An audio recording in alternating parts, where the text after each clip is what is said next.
Hey, this is David from the Piecing It Together podcast, a podcast about movies and the movies that inspire them. For over 4 years each week, a guest and I take a look at a new movie through the lens of what other movies we think were either an influence or connect in some other way. It's a fun, unique way to discuss films that leads to a great list of other movies to check out that either explore the same themes and ideas or maybe utilize similar filmmaking techniques.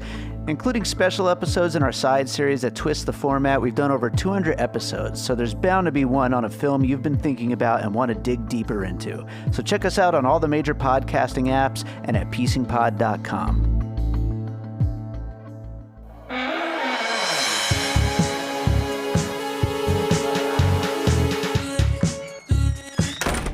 A white bigot lay dying. A black soul brother needed time to prove his innocence. More power to you, brother. I want to transplant my head on a healthy body. I think I like to donate my body to science after all. So they transplanted the white head onto the black body. Who would have thought that neither would have cared for the idea too much? Welcome to the latest episode of the podcast that wouldn't die. I'm your host, Kevin. With me, as always, is Aaron. Hello, people. This week, we'll be discussing the science fiction, horror, comedy, blaxploitation film, The Thing with Two Heads, starring Ray Milland and Rosie Greer. So good times. Each week on the podcast that wouldn't die, we discuss guilty pleasures and forgotten classics of the horror and sci-fi genre with a comedic twist. Aaron, what are you up to? How's it going? Dude, I just got back from San Francisco.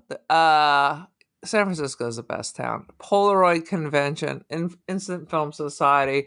I had someone take an 8x10 Polaroid of me. I had someone do a tintype of me. I had dim sum. I walked to Fisherman's Wharf. I did a harbor cruise. It was rock and roll. This is just what you do. You're out living your life, cruising the world. Mm-hmm. Are you a member of the Instamatic Film Society or whatever it is? First of all, an Instamatic is a different camera than an instant. Okay, camera. So you say potato. Instamatic is back in the day before when you were just like a whisper, where you put a cartridge in the back. I remember. This is a Polaroid. We're dealing with Polaroids. What's the difference? Instax. Isn't that also like a cartridge? No. One's 35 millimeter, and the other kind is the kind that develops in front of you. Yes. Oh, Jesus Christ. A 35 millimeter camera is like the little rolls, right? Yes.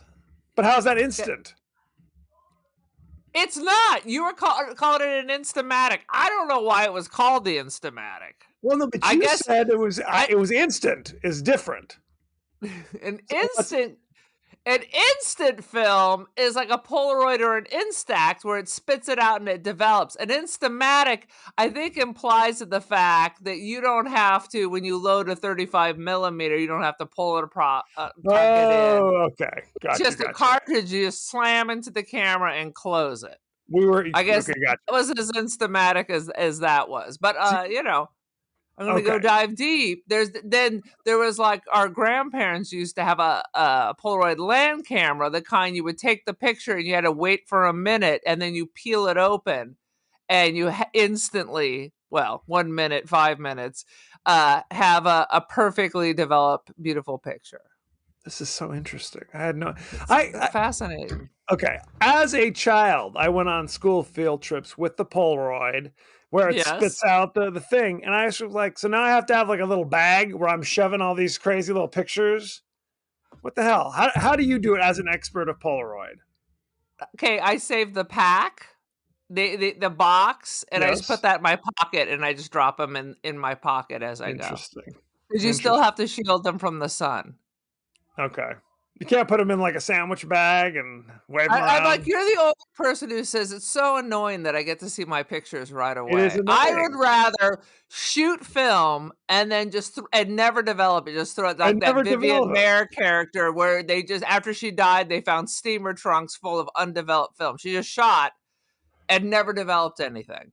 Well, then it's a big surprise 50 years later. Like, woo, look at this. It's a big surprise after you're dead. You have no idea. But the fun thing about her is she was Phil Donahue's nanny. I don't even know who this woman is that you're referring to, by the way. So that's good to know. There was a documentary called Finding Vivian. This guy won an auction at one of those warehouses. And what was it? He saw camera equipment. It was just literally steamer trunks full of undeveloped film. So he went and developed it, and it was gorgeous. Beautiful pictures. Okay. And then it was a mystery. Who was this person? Where did she come from? And so it was very interesting. So it's all welcome to the film podcast. I'm your host, Aaron, and here's Kevin, who knows nothing about film. So he's just going to ask me questions about Instamatics. And, that's right. And frankly, I'd be defied if most of our listeners know who Phil Donahue is, by the way. That's a deep cut. There needs to be a certain generation for sure. You're telling me. Aaron, give us your 30-second synopsis of The Thing with Two Heads. Well, first of all, saying The Thing seems really kind of racist. It is a little bit, isn't it? What the heck? It sounds a little bit racist. How's the man with two heads? The man with two heads. Well, yes. There's the man with two brains, but that's different. That is different. So this is the man with two heads. Arguably, Ray Milland's finest bit of acting. Right up there with X, the man with the X-ray eyes. That's what they say, Frogs. Far superior to Frogs. He was leading hard into it. So you have this crazy racist doctor who's dying because God has smited him because he's such an evil little bastard. Yep. And he's transplanting. He transplanted a second head onto a gorilla. And what the idea was that eventually they take off the main head and it would all work and it's all good because that's just how simple it is. So unfortunately, he was close to death, and the only person available was Rosie Greer, in case you don't know, is African American. So he wakes up and he's looking over, and there's Rosie Greer. They have to apologize because it was an emergency. Sorry, you're now basically black. It's like Black Like Me, except the head is still actually attached to. I wanted to see Rosie Greer do some Three Stooges eye gouges, but then I don't know if he would feel that now too. So at one point, Ray Milland manages to take control of the body of Rosie, which makes no damn sense whatsoever. I don't know. Basically, each of them wants to knock the other's block off, and in the end, Rosie wins. Leaving us with one of the best scenes of all Hollywood. of all Hollywood. Grander and more sweeping than Gone with the Wind. Oh, easily. Good grief. Had you ever heard of this movie or seen it before? I've heard about it from you. Have I seen it before? No, I've never even cracked open the case you got me. Kevin sent it to me on Blu-ray. It's just now being displayed as an objet d'art. As it should be, frankly. As it should be. It needs to be framed. Oh my God. It's a classicon. I recall being vaguely aware of this in my youth. I don't know if it was on Elvira or like Channel 5 on a Saturday afternoon. I was vaguely aware of it. First of all, how come they've never brought back Elvira? She's still kicking. They did briefly. They did I think it was on Amazon Prime a couple times where it's kind of limited series. She comes in and talks about, going back even further, they did one on regular TV. I want to say like 10 or 15 years ago, one season, and it wasn't brought back. Then they did one on Amazon Prime, and I think if you search Amazon Prime, it's still there. And I think they did one on Shudder, like a really short one of like 4 episodes. She was hysterical. I mean, I like Joe Bob, but I don't like the weird porno chick and all of that. I just want to hear Joe Bob. Go ahead. I mean, she was just so sarcastic. They, clearly they were finding the cheapest movies. This is on old Channel 9 out of Los Angeles. Mm-hmm. And she would just interrupt the movie with some snarky comment, and they just pop right back into it. It was delightful. Well, here's the thing, and I think this is true for Joe Bob to a lesser extent. the movies that she was picking were these kind of not public access, but like public domain movies. And oftentimes they're just boring. It's all get out. They're like some weird sci-fi thing from 1958. Well, that's like Mystery Science Theater 3000. That's why you need to be jumping in there and snapping it up. But she doesn't jump. I mean, she'll jump in occasionally. Right. But whereas Mystery Science Theater, they're in there constantly jabbering away, pulling focus. She'll pop in occasionally, and the rest of the time you're just watching this boring movie. And that's kind of the gooch. You know what I mean?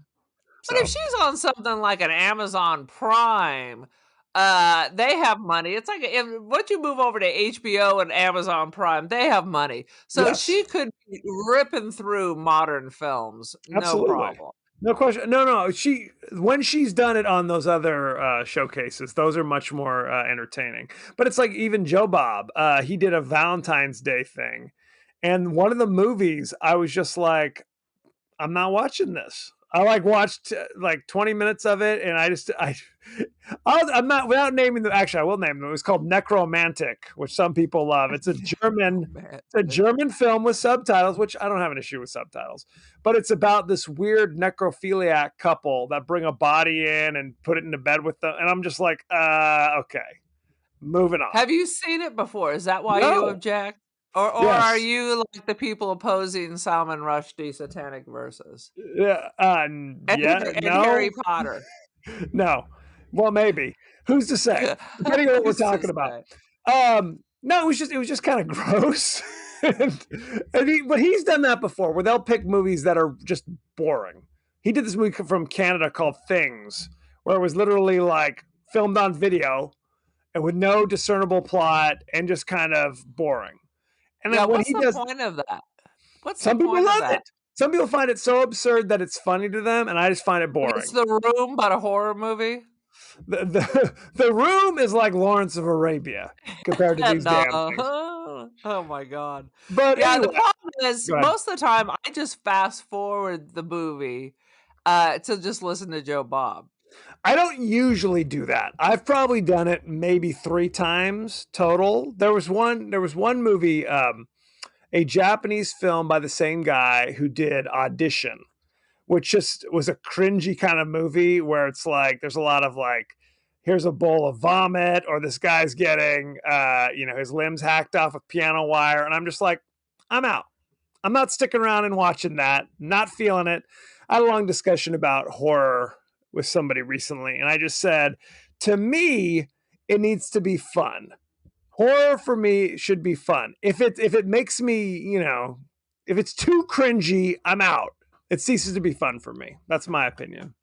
I don't mind being scared. I want it to be like a roller coaster where it's like, it doesn't have to be funny. It doesn't have to be campy. No. It needs to tell a good story, but I'm not there just for the gross outs. Like, I like to listen to crime podcasts, but some of these are very specific and go into really disgusting detail. I don't need any of that. No. My imagination's working just fine. I don't need you to put any new things floating around in there. Don't give me nightmares about real things that went down. Exactly. Anyway, that's not the thing with 2 heads, by the way. No, it will not traumatize you. And if it does, perhaps you have other things going on in your life. That is absolutely true. So why don't we jump right in to the thing with no head. Now it's the thing with no heads, as far as I'm concerned. That's just that big purple monster with that's just shoulders from the old Bugs Bunny cartoons. Yes, we had like Converse All Stars, but it's a big like purpley thing. Yes, I remember. Give me, you go first, Darren. What's your highlights? What you got? My favorite thing is, quite frankly, the end. But maybe I should hold off on that. But I mean, in the end, there's sycophants, but nobody really believes in Ray Milland. Right. I don't think, and he's the crazy racist, but he's like a genius. Brilliant surgeon. right, a transplant surgeon. Yes. So there's all these sycophants. I'm like, where else are you going to go? Where else are you going to go to learn this stuff? You know, if I don't sign up at the University of Hitler, then I'm not going to be part of cutting edge medicine. So right. They're like, they're a little too sycophantic because they're like, maybe we should just let this boy go. Like when he goes under, I'd be like, aye, Captain. Peace. Well, okay. So you talked about he's suffering from some kind of disease. Do we know what the story is? If it's Lou Gehrig's? It wasn't COPD. He had cancer, I think. I don't know if they ever said it, but it was basically his body is shutting down over the course. He can't even, he's sitting there in his wheelchair, like observing transplants going on because his hands are too Katharine Hepburn to actually get involved. Is that what we're supposed to think? Janky. I think the medical term is janky. If you look at a medical book, that's exactly what it says. That's right. And we don't know he's a racist until they talk about, we hired Dr. So-and-so from Minneapolis. He's like the top blah, blah, blah. And Dr. whatever walks in and he's African-American man. And immediately they cut to Ray Milland, who's just like growling and snarling and like, ugh. Like, and he's shaking hands with everybody. Go ahead. First of all, I think it's interesting that it was a surprise that you've hired someone, spent all this money to relocate him, and have zero idea of what he looks like. Right. Year contract, signed everything. Is that what we did in the old days? I just send my resume, and they're like, yes, you allow us to send you some money. That's basically what they said. They're like, he was so esteemed that we offered him the position sight unseen. So 30 seconds of him walking in the door, Ray Milland's like, we no longer have an opening for you anymore. And the guy's like, what the hell? I just gave up my position. The guy's like, listen, MF, I got a 6-month contract. Yes. So you either keeping me or you're writing me a fat check. And I appreciated that. Absolutely. There's no yelling and screaming. I'm just going to sue your mother effing ass. And he was quite good in this movie, that actor. I mean, he was like a real actor. He was a real actor. Hey, I got a buddy who wants to break into Hollywood. No, this was like an actor. You're right, which is not easy to do when you've got over the hill Ray Milland on one side. Because we've talked about like how many movies he's like, just put me in a wheelchair. Just put me in a wheelchair. And Frogs is in a wheelchair. Honestly, I thought he was pretty solid in this. You can feel his racist anger the whole time. The whole time. And also acting opposite Rosie Greer, defensive tackle of the LA Rams, who I imagine did not go to Juilliard. I mean, he didn't go to Juilliard, but he is such a likable guy. Really it just comes through, so you don't really care. I mean, he's not like breaking character or rolling his. I mean, he just is. He just is. And I looked at, he's still hopping around here. He ain't dead. He's doing his thing. Absolutely. Yeah, all these motherfuckers. Oh, no question. Well, and you have to remember, Rosie Greer blazed the trail for another LA Ram defensive tackle named Merlin Olsen. There you go. They said if Rosie can do it. Played football back in the day, it looked like they were 45 years old. Absolutely. Well, Merlin Olsen went on to what popular TV show? Was that Benson? Was it not Benson? What are you talking about? He was on Little House on the Prairie.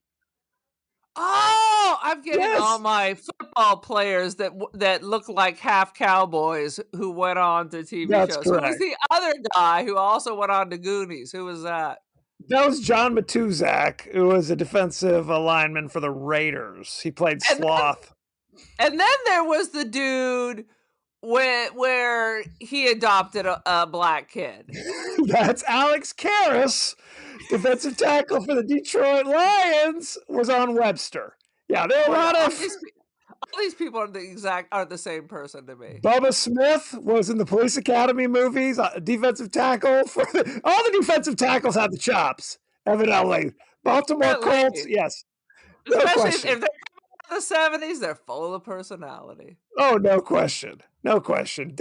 Oh, sweet Lord. Anyway, we've got off the rails here. I know who any of these people are besides their acting. Like what teams, or they played, I don't know, soccer or football or were boxers. I don't know. It's a bunch of big white guys mostly. Oftentimes, is what you've named. Well, okay. There was obviously many African American gentlemen as well, but you're right. So they were doing their thing. I mean, they're all acting. Good for them. They got to pay their bills too. For goodness sake. Without getting their blocks knocked off. That is true. First scene when this movie starts, there's a scene where it's like the limo pulls up outside of Ray Milland's mansion. And I'm like, you're in a wheelchair, bro. And yet there's an extended scene of them like carrying you over the stairs, up the stairs, down the stairs. It's like, bro, if you know you're in a wheelchair, throw a couple ramps in there. I mean, where did they find this place? Oh my God. It's a classicon. Oh no. It's fantastic. Well, that's the joy of money. You can just hire former NFL players to hoist you around your house. That's right. 100%. No question. Nothing like four dudes in their 40s huffing and puffing to drag your wheelchair upstairs. Well, and he is doing the experiments in his basement with the two-headed gorilla, with the help of his butler and his chauffeur, who I'm assuming did not go to medical school. So, because again, he can't do anything with his hands. So the butler's in there with the scalpel? It couldn't be more Igor and Dr. Frankenstein. It couldn't be. Something. Where's Marty Feldman? That would be the cherry on top of this crap pie, would be Marty Feldman popping in, offering to assist. That is correct. Absolutely. Marty Feldman. He needs a transplant too, if I'm not misremembering. There's the scene when the two-headed gorilla escapes from the mansion, because it's like the gorilla's on a gurney, and they lower a cage just resting on top of the gurney to hold the crazy gorilla. I mean, you could see that wasn't going to work. That didn't seem like good engineering, Kevin. This is how Escape from the Planet of the Apes begins, right? Absolutely. Sweet Jesus. What else you got? Oh my God. What else do I not have? I really wanted, once again, is a 2 monkey head to eat lips. So that again, I was robbed from me. That's correct. Damn it. I want you to be aware that this whole thing, at one point they announced that the governor is going to, let any murderer who volunteers for this procedure, you get like a bonus 30 days before California executes you. And who's the governor at this time? Jerry Brown? Who is it? Ronald Reagan. Oh, it was Ronald Reagan. You're absolutely right. So what you can do is assume this is Reagan's fault. Among many other things, it all comes down to Reagan. Oh, no question. No, well, and that's the thing. Even in California, you're not allowed to perform bizarre experiments on the inmates. Typically. Unless you have a Republican governor. Boom! And then if they're encouraged, bizarre experiments. We have to assume that he was in Ray Milland's pocket. Yep. There was blackmail. This was his last year in office, because obviously there were some issues that, he had to go run from. So there's a scene. You're absolutely right. There's a scene where it seems like they're doing like a telethon. All these people are calling, hey, do you have any patients that are brain dead? We need a brain dead patient. No? Nobody? Okay, moving on. Call the next. Well, they're just piles. I guess they're not piles of catatonic people. Where did all these people come from? Now all of a sudden he's got a call center made up of just doctors and nurses. Right. I thought it was a secret. Evidently not. Everybody's on board now. If they don't have anyone brain dead, have they thought about their car warranty and an extended service? Exactly. No question. Do you have time for a few questions? No, we do not. Wah, wah, wah. Well, I mean, I was waiting for them to say, do you have anybody who's catatonic? Now, what if you hit him with a rock? Well, then you have somebody who's catatonic. Now, not so much. We meet Rosie Greer, who is literally on death row, about to be killed. But he's innocent. Innocent of all crimes. I'm trying to remember what it was. It was like he let his buddy stay at his house who was the guilty party. Is that what it was? I think there was a gun involved that he once owned or something like that. That's right. So yes, the gun he once owned, he let his buddy stay at his house. The buddy took the gun and proceeded to commit murder, if I'm remembering this correctly. Some crackhead homie who's now dipped out. Who's dipped out and is more than a close pal who's willing to let Rosie take the hit for him. So a real chum. As one does. And I didn't think when he showed up, when he finally makes his escape with Ray Milland, his girlfriend didn't seem that excited to see him. I thought perhaps she was in on it. Or do you think it was because he had a second head? Yes, that will do it. And she said Milland is the cock blocker. This is where it really gets real spicy. Come on, baby, snuggle up with me. She's like, ah. There are two dynamite lines in that scene when he walks in with a second head and she's like, baby, do you have two of anything else? No, she's just checking.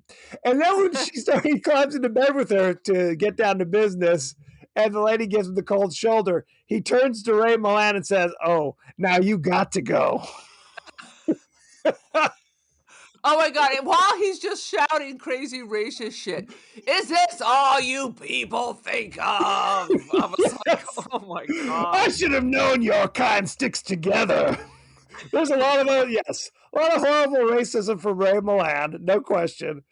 Envision that somehow they have just duct taped Ray Milland to the back of Rosie Greer. Oh, these are not top drawer special effects. I mean, Ray Milland and Rosie Greer are literally cheek to cheek for an hour and a half of this movie. Because it is Ray Milland who's literally just hanging over.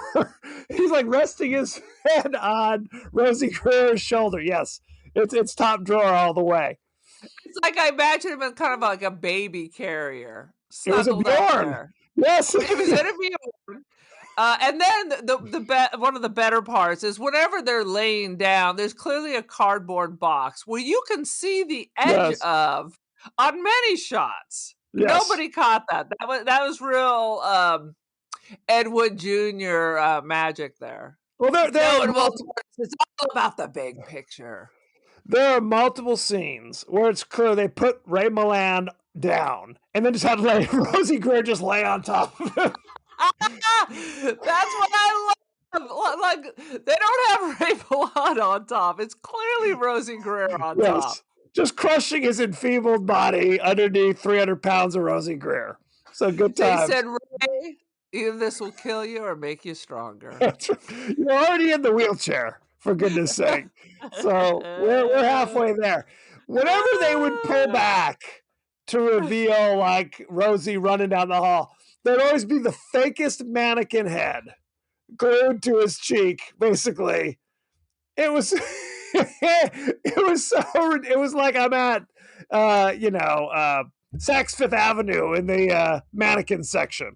It's crazy town. It's so ridiculous. And again, so racist. So when Rosie Greer tries to touch the other head, he's like, don't you touch me. Now, I'll say this. This is 1972. But it's clearly written in such a way as the African Americans are clearly the good guys. Yeah. And the white people are clearly, if not horribly racist, at least kind of permissible of racism around them. They're like, oh, he's just old. That old thing. Oh, he was brought up at a different time. He's from a different part of the country. Yeah. Whatever. He doesn't know what he's saying. Did you see where the police were supposedly from? What city? No, what city? I was like hallucinating and I had to stop it and zoom in. It was someplace called Acresfield without the B. Yes. No, well, then they were racist light if it was Bakersfield back then. Bakersfield now. Well, Bob always tells stories that Bakersfield was one of those, and Taft were like some of those sundowner towns, where, absolutely. In case you don't know, that means black folks need to leave before the sun comes down. No, there wasn't enough violence for that to be Bakersfield Police Department. Well, there's a calling all cars that goes on. Somebody would have been beaten to death, so that's not Bakersfield. It must be some other place. That is correct. So, check us out on Hulu, kids. That's right. Hours of Fun. Flint County, yay! So at one point, so they attach Ray Milland's head onto Rosie Greer's shoulder, so it's both heads. Because ostensibly, you have to let that new head kind of marinate for a week before you can lop off the old head. Essentially, they said something like that, or 30 days, whatever it was.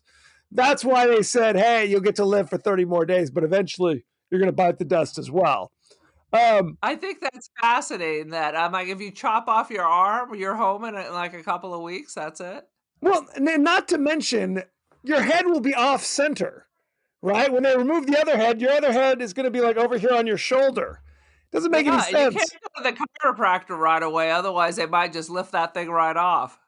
It might just fall off like a goat's testes when you wrap them in a thing, basically. So, I mean, I am not a Scientologist, as I have said, but yes. Why? I mean, both heads have to be working all the time. Yes. What is the 30 days? If your brain doesn't work for 30 days, it ain't coming back. So what exactly is it? I don't understand the second head thing. Why wouldn't you just pop? I mean, they got bypasses and everything going during the surgery. Why wouldn't you just pop on the one head? I don't know. I can't explain it. Who knows? It takes 30 days and really it doesn't. It takes 2 days before he's fully in command of the body. A day and a half where Rosie Greer's like, what the hell? What's happening? I can't control my arms anymore. I mean, couldn't Rosie Greer just stood up and pulled that old damn head off? Absolutely. It was hanging on by just some needle and thread. It was just, exactly some black thread from the shoebox in the closet. That's it. That's it. Well, and then they put like a big old crazy like neck brace over both the heads, which made them really cheek to cheek, kind of squishing against each other. Saved on special effects, although I do believe Rick Baker was somehow involved in this production. I'm sure he probably was. Sweet Jesus. In my mind, kind of the low part of this movie is the extended car chase, motocross, where it goes on and people on. With one wobbly head, Yes. Well, that was the thing. He's on. Okay, first he escapes with Ray Milland on them with the help of the African American doctor. He's kind of on the fence. He's like, "Look, you're a murderer. I'm not sure I should help you. Let's talk about it some more." While every cop in Bakersfield is chasing him down. It's like 30 cops. It's a lot of those scenes where it's unmotivated car crashes, where it's like, I'm a cop. I'm just driving off this cliff for no reason. Right? We're slamming into each other. Boy, never mean no harm. It is. Roscoe Bakersfield. It is Bakersfield. Maybe you're right. Although it seemed awfully green. No question. Cletus and Enos going head-on collisions into each other for no reason. It's like you have a brake. You have a steering wheel. You don't have to slam into each other over and over again. I mean, honestly, I wrote that down. I assumed you were going to tell me that was the best part because I know you love these goddamn movies with these extended car chases, like 30 minutes of car chase wrapped around 15 minutes of stories. Well, it definitely seemed like, oh, damn, our movie's 55 minutes. We'd add at least 30 minutes of car chase into this one. No, this isn't an after-school special. This is a proper production. No question. Well, and it's that thing where it's like, where the hell is Rosie driving to? Because you see him zip one way across the field and then zip right back the other opposite direction. It's like, where are you trying to get to? It makes no sense. Like, and I swear to God, 20 police cars falling into ditches and flipping over and bursting into flames. It was just like, what is happening? Must have been anarchy in Bakersfield after that. With clearly there were all the entire law enforcement was dead now. Dead.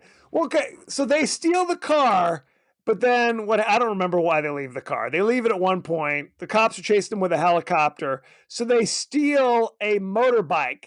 And the two-headed Rosie Greer and the African-American doctor hop on the back and zip around and proceed to go up and down the motocross track 8 or 9 times. It's like, you're not escaping this way, Rosie. No matter how much you want to. It reminded me, did you ever watch Roseanne? Yes, of course. So the best part of Roseanne was their Halloween special. So at one point, Dan was the Three Stooges, except it was one body with 3 heads. Yes. So the 2 heads were both flip-flopping around as he's gouging the eyes and ripping the hair out of them. That's what it reminded me of. That's what it was. Somehow they elude all the cops in town and go right to Rosie's girlfriend, where the doctor's like, won't the cops look for you there? He's like, oh, they don't know the address. They don't? Really? Is it unlisted? No one knows your girlfriend? This is serious. How do you know the address? Because they read all your mail in prison. So how do you know the address? This is a good question. And there's another line that was dynamite. The girlfriend was so good in this, and they gave her all the funny lines. When he walks in with 2 heads, her response is, "You get into more shit." They were not playing this straight. This is clearly a comedy. And it's awesome because, like I said, Ray Milland is playing it straight and hard. He's just the angry racist. No matter what's happening, he's the angry racist. No question. He thought he was in Birth of a Nation or something. I mean, he was really doing it. You're right. There was no like wink from Ray Milland. He was like method acting on his severed head the whole time, right? And say horrible racist things because he's basically the entire cast that he's surrounded by for the last 30 minutes are all African American. So just him giving people the side eye, making comments. Is that all you people think about? Honestly, I don't even remember that. I don't even think they solved the murder case. No! They didn't even. But by the end, everyone's so disgusted by Ray Milland, they just go ahead and help Rosie Greer. That's what happens. Well, and that's what's so funny, because over the course of this last moment, finally the African-American doctor says, you know what? Okay, I will help. And again, there's Ray Milland right there listening on, what the hell? What do you... I don't know how you conspire when the other head is sitting right there, but just listening and control of the body. So that's fascinating, right? Oh, so you're killing me then? You think you would try to come to your own defense in some way? Now, like, hey, let's not make any hasty decisions. He'd be like, no. He's probably just screaming the N-word as they finally go in and remove his head. Yes. So, okay, later in the movie, Ray Milland now has control of the body, which he didn't before. He beats up the doctor with one punch and then knocks out Rosie Greer's head, punches it, knocks it unconscious, and proceeds to go to his mansion. And when they find him, he's like laying on the gurney with a scalpel in his hand. You're going to do surgery on yourself? You're going to chop off your head on your own. This is your plan. Good work. Lord. And then the ending is the best, though. The ending. Oh my God! The ending. They call the one doctor that's an associate and tell him to meet over at the mansion. They arrive. That doctor arrives to see only Ray Milland's head attached to hoses and wires. He's been detached, and he's still angry as fuck. Still yelling. Get me another body! Hurry! Hooray! And then smash cut to the 3 African-American characters driving off, all happy, while it's like, oh, happy day! It's like a spiritual. So And where is this doctor now? Now that he's thrown his whole career away. What's the plan now? He's just going to live with Rosie Greer in some polyamorous situation. Rosie Greer is still a convicted murderer, a fugitive from justice. They're talking like they're going to solve the mystery or capture the real murderer like OJ. Instead, they're just, I guess, we're on the run now for the rest of our lives. Oh, happy day. So, God. It was great. Then the credits roll. Love it. Love it. So, Kevin, is this a racist movie? Or is it a movie about racism? I think it's a movie about racism. No question. Because like I said... think the answer is racists deserve to die. Is that what it is? I guess they didn't kill him, though. Well, they didn't do him any favors either. He's just a head. That's not a surgical tray. That's what he gets. Absolutely. You couldn't put him out with the trash. Well, and that's the thing. They could not do the transplant without the help of the African-American doctor. Like, he had skills that none of them possessed. Right. Like, he was arguably one of the smarter guys there. So it was, go ahead.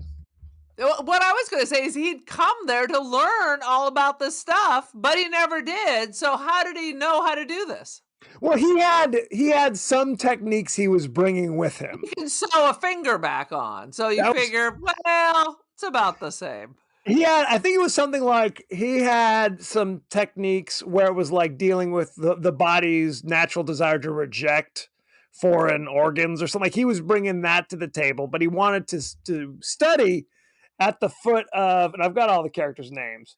Well, he's really just removing the head that didn't belong there anyway. So you don't need to worry about rejection. You don't need to worry about anything. You're just removing a foreign body and stitching that biz up. Absolutely. Easy peasy. And again, they cut to the car. They're riding away. Rosie's fine. He's had a head removed. Right? He's not in the backseat recuperating. Oh, don't hit those potholes. He's fine. He's singing along, smiling. He's doing great. Control of his body. So why all of a sudden now he knows how to walk and move and do stuff? Yes. They didn't put him in a wheelchair. I'll tell you what. They just threw him in the car and said, let's do this. So Rosie, think about this. This technique would have cured anyone who had broken a back or broken a neck and lost the ability to move.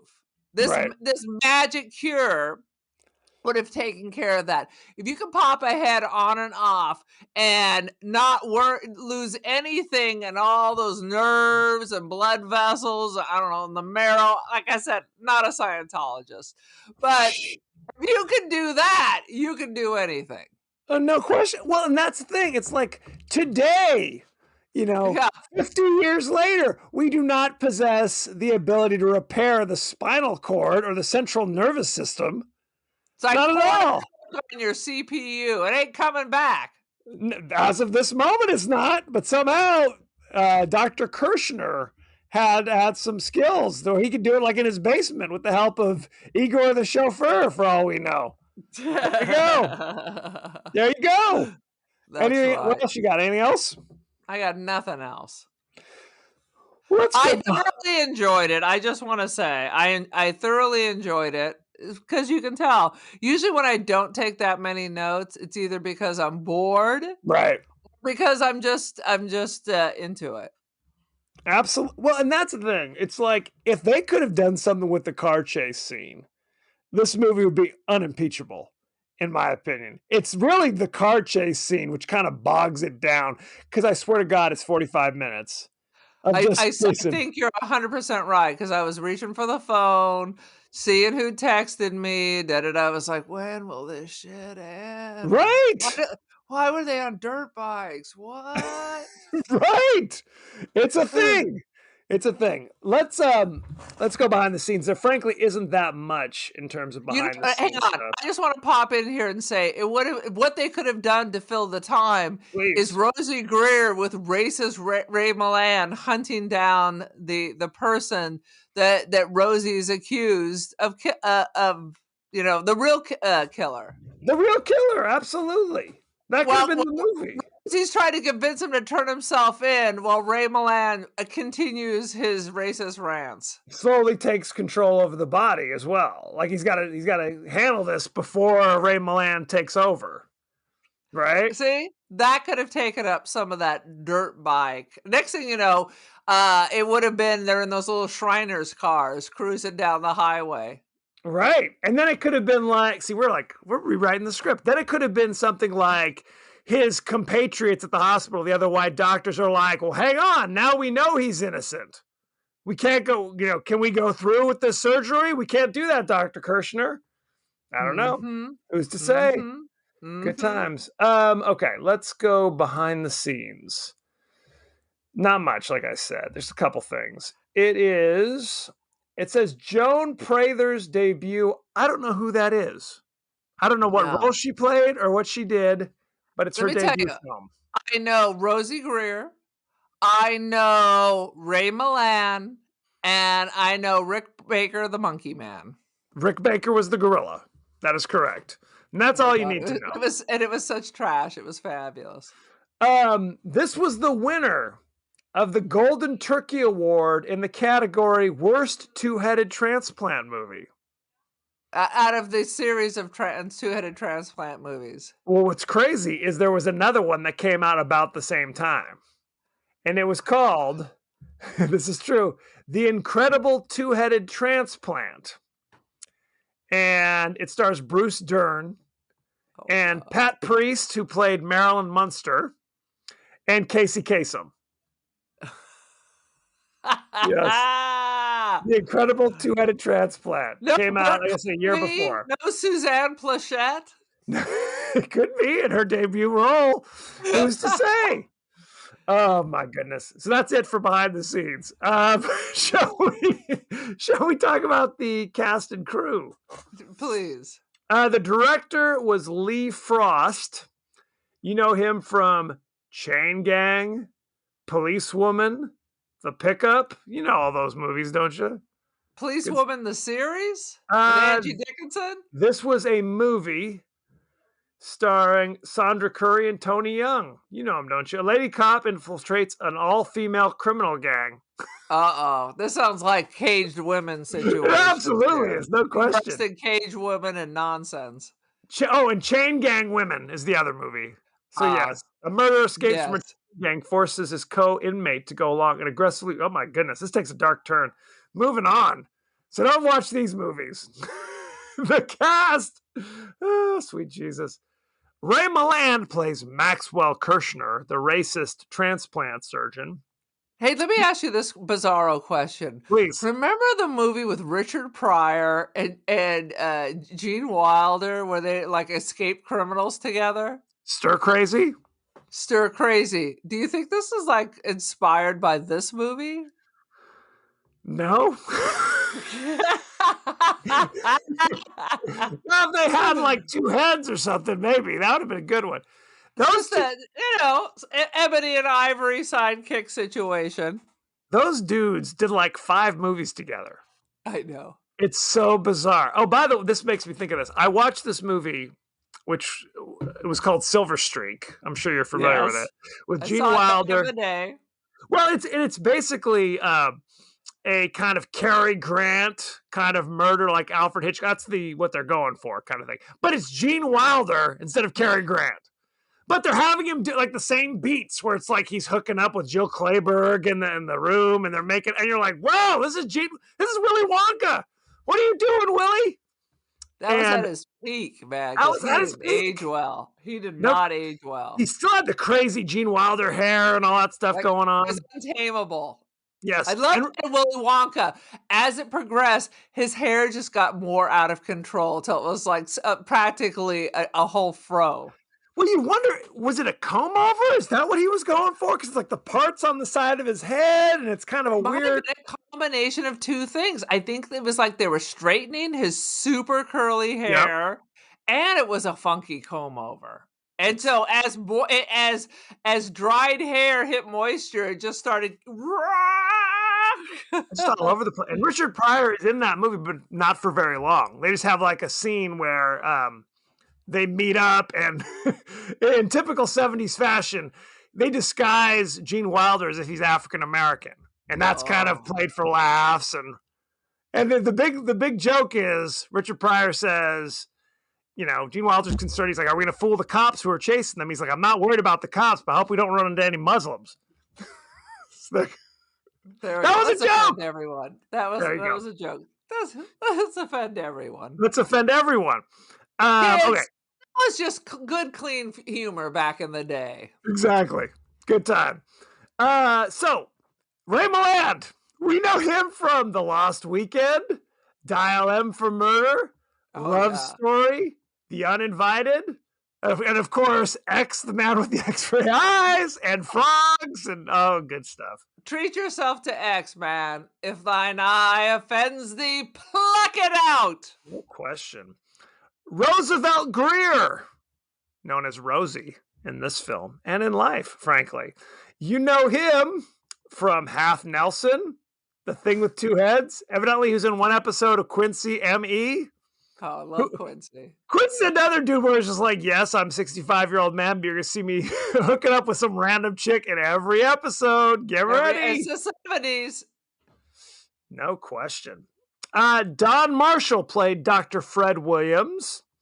You know him from Terminal Island. You know him from Land of the Giants. There you go. Did you ever watch that show? Not a thing. He was in The Lieutenant, which was a series. He did a lot of TV, evidently. And he was in Star Trek, 1967. Yeah, the original series. Good stuff. Anybody else you want to know about? No. That's it. Did you tell me the chick? Chelsea Brown played Lila. You know her from The Thing with Two Heads. You know her from the Return of Captain Invincible. You know it, don't you? I didn't know he left. She was a ballet teacher in an episode of Mission Impossible. All right. She was Mrs. McKay in Police Story, the TV series. Right. So a lot of TV. Good for her. And I think that's all we need to know. Good stuff. Right. Shall we talk about the rating? Oh, indeed. Buckle up. The Thing with Two Heads currently has a rating on Rotten Tomatoes of 0. 0! No, that just means it hasn't been rated. Well, it's 8 reviews. 8 reviews, so not that many. But the audience was much more forgiving. You know what the audience gave it? 40%. 25%. Ooh. Ooh is right. Honestly, I think the extended chase scenes really bogged it down. Oh, no question. No question. If I look at top critics, there's only one top critic. Do you know who the top critic is? Rex Reed. Roger Ebert. All right. 2004. Roger, oh my God. Roger clearly ran out of movies and just started over with Birth of the Nation and just kept over it. No question. Okay, here it is. Here's Sorry, I don't have the vid. So you say? Are we supposed to believe you? I just don't think I had any water in like a week. Just beer. Okay, fair enough. That's all you need. Speaking of that, I think I told you this. I was on an episode of the amazing podcast, The Best Film Ever, where we talked about The Big Lebowski. And halfway through, we're like, hey, we're all going to have White Russians. So I'm like, okay, I'm not a big drinker. And their show is in England. And of course, I'm in California, so it's 10 a.m. And I'm cracking into a White Russian, which I have to admit, mighty tasty. Mighty tasty. And you drank an old shitty canned one, so it was probably made pretty good. Coffee mate and malt liquor. So that's exactly right. 15 minutes later, I was half in the bag. So if you listen to that episode, you may notice some slurring or whatever. And of course, right afterwards, I was like going with the family to watch my daughter Lucy's performance in a play. So I'm like, honey, you're going to have to drive. Womp, womp, womp. I'm surprised you didn't get out some of those Switzer sweets like you used to smoke with when you were drinking your Zima back in the day. I mean, I could do it today. I mean, who's to say, right? I'm down. Anyway, Roger Ebert says, within hours, the two-headed escapee is on a motorcycle and being chased by no less than 14 police cars. Every one of them is destroyed during the chase, a process that takes so long that 7 or perhaps even 5 squad cars might have been enough. 1 out of 4. 1 out of 4. Very sad. Okay, what's your rating, Aaron? I am going to give it 3.1. Rosie Greer secretly kissing Ray Milland while he was asleep.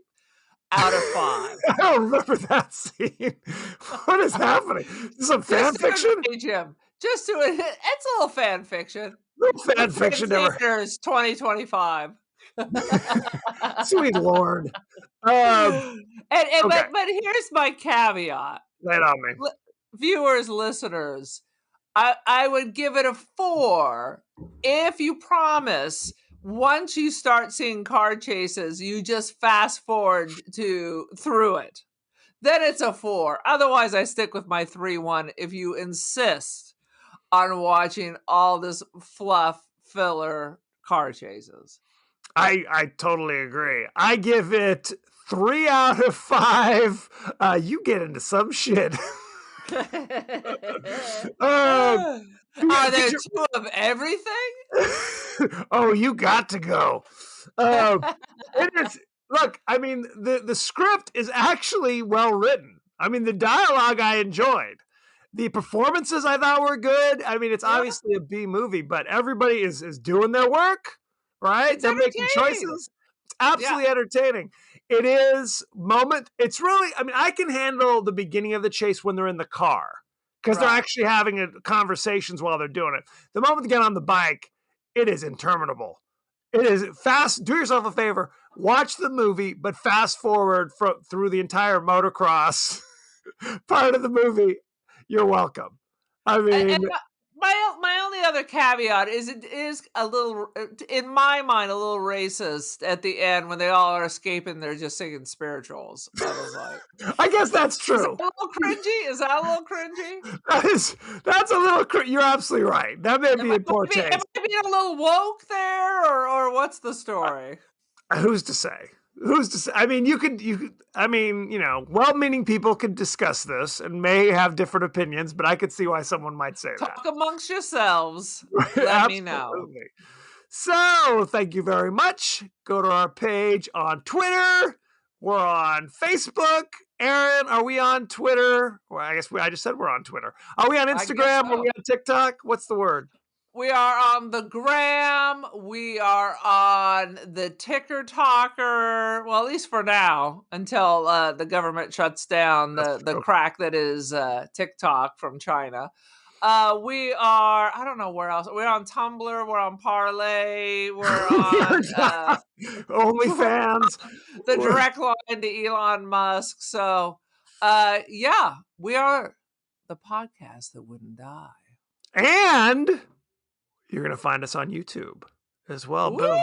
The simulcast. So if you'd rather watch our lovely faces, our two heads, if you will, you can watch that on YouTube. Check us out. Or you can just listen anywhere the finer podcasts are available. Apple Podcasts, Spotify, etc. You can also email us at the podcast that wouldn't die at Gmail. Ooh. Good times. Aaron. Now, kids, let us know. What do you think? Do you think YouTube versus Twitch? What do you think? Or Vimeo? No, that's dead. Is that dead? I know that's dead. That's dead. Come very on, upsetting. Man. So let us know what you guys think. Good times had by all. Aaron, you're on social media. What's going on? I have much media. I am on Instagram. I'm Don't Feed the Pigeon. I am also the Cult of Aaron. I have artwork for sale on Artsy and First Dibs. Aaron Doherty. Check it out. Beautiful. So we're gonna pause while my brother's texting his children. I'm not texting. First of all, how dare you? Next week, We're going to be doing... Here's a picture of a mannequin that I took with the windmills. Very nice. Do you like that? Thanks, Did you kid. bring the mannequin with you? Or was it just in the sand dune? In the passenger side of my car, hoping that I could then drive through carpool lanes. It does raise eyebrows when you're cruising around. And it currently lives in my garage, and I had to go to the garage the other day, and I walked in, and it is wearing a hat, wig, and a trench coat, and I scared the shit out of myself. I just screamed. Only the hobos heard my cry. Oh, I don't doubt it. Only the hobos heard your cry. That part really sells the story. Next week, we're going to be doing the Korean zombie spectacular, Train to Busan. So I'm looking forward to that. It's a good one. No question, it's a good one. I'm obsessing with going to Asia, so I'm looking forward to that. Plus, we watched High Speed Rail. What was that one? The Bullet Train. Bullet Train. That was fabulous. That's Japan. But I'll tell you what, South Korea is doing a lot of interesting stuff in the horror genre. So check that good stuff out. You can watch it on Prime Video. You can watch it on Hoopla, Vudu, Tubi. It is everywhere. Do yourself a favor. Check out that good stuff. And do you know? I'm interrupting you again. Please. Do you know where I watched the thing with two heads? Where? YouTube? I had to go to YouTube. That's why. Okay. Yes. Go ahead. Just because I wasn't going to buy it, and it was hard to find. It is right. I had to buy the Blu-ray to watch it initially, and they accidentally. I hope Amazon's not listening. They accidentally sent me 2 copies. So I handed one to you in anticipation, and then you didn't even open it. You're like, I'd rather watch it on YouTube if it's all the same with you. You know what? I think it's going to be like that person who just auctioned off the very first iPhone that they never bothered. They were so rich, they just bought it and never bothered to open it. It's and true. Then 30 years later, they sold it for $1 million. I think that's what's going to happen with this unopened thing with 2 heads, Blu-ray. Boom. Well, considering the movie's 50 years old, I don't know what you're waiting on. I mean, when do you think this windfall is going to occur? In another 50 years? How many people have it on Blu-ray? You and I only, probably. Sweet Jesus. So send us any favorite scenes, favorite quotes, comments, and questions about Train to Busan, and we may just talk about it on the show. Good times had by all. So thank you very much. And be well. Goodbye, children.